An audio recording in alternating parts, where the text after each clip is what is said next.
Carbohydrate ईंधन की तरह कार्य करते हैं। कार्ब के एक अणु में 4.1 किलो कैलोरी अणु ऊर्जा मिलती है।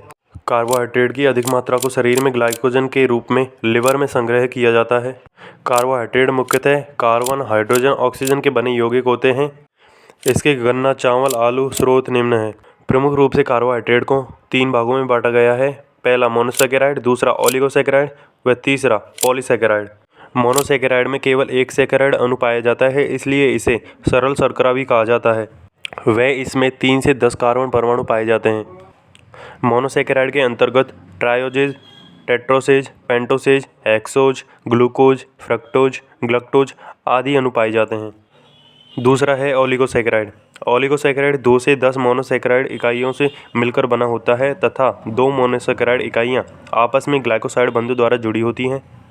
ओलिगोसैकेराइड में उपस्थित अणुओं के आधार पर इन्हें निम्न भागों में बांटा जा सकता है। पहला डाइसैकेराइड, दूसरा ट्राइसैकेराइड, तीसरा टेट्रासैकेराइड, चौथा पेंटासैकेराइड। डाइसैकेराइड के अंतर्गत माल्टोज व सुक्रोज, ट्राइसैकेराइड के अंतर्गत रेफिनोज, रेबिनोज व टेट्रासैकेराइड के अंतर्गत स्टेचियोज, स्कोर्डोज तथा पेंटासैकेराइड के अंतर्गत बर्बिसरोज आदि अणु आते हैं।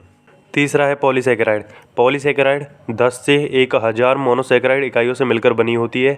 इनके जल अपघटन से मोनोसैकेराइड इकाइयाँ प्राप्त होती हैं। इन्हें C6H10O5 से प्रदर्शित किया जाता है। पॉलीसैकेराइड को 2 भागों में वर्गीकृत किया जा सकता है।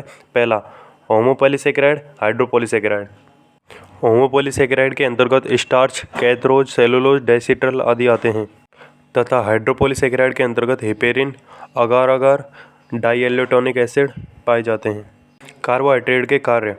कार्बोहाइड्रेट के वैसे तो कई कार्य हैं, लेकिन ये शरीर को ऊर्जा प्रदान करने के साथ साथ कार्बोहाइड्रेट कोशिका की सजीव व निर्जीव संरचनाओं हेतु कच्चा माल उपलब्ध करवाता है। इसके अतिरिक्त सेलुलोज कोशिकाओं के निर्माण के लिए उपयोगी है।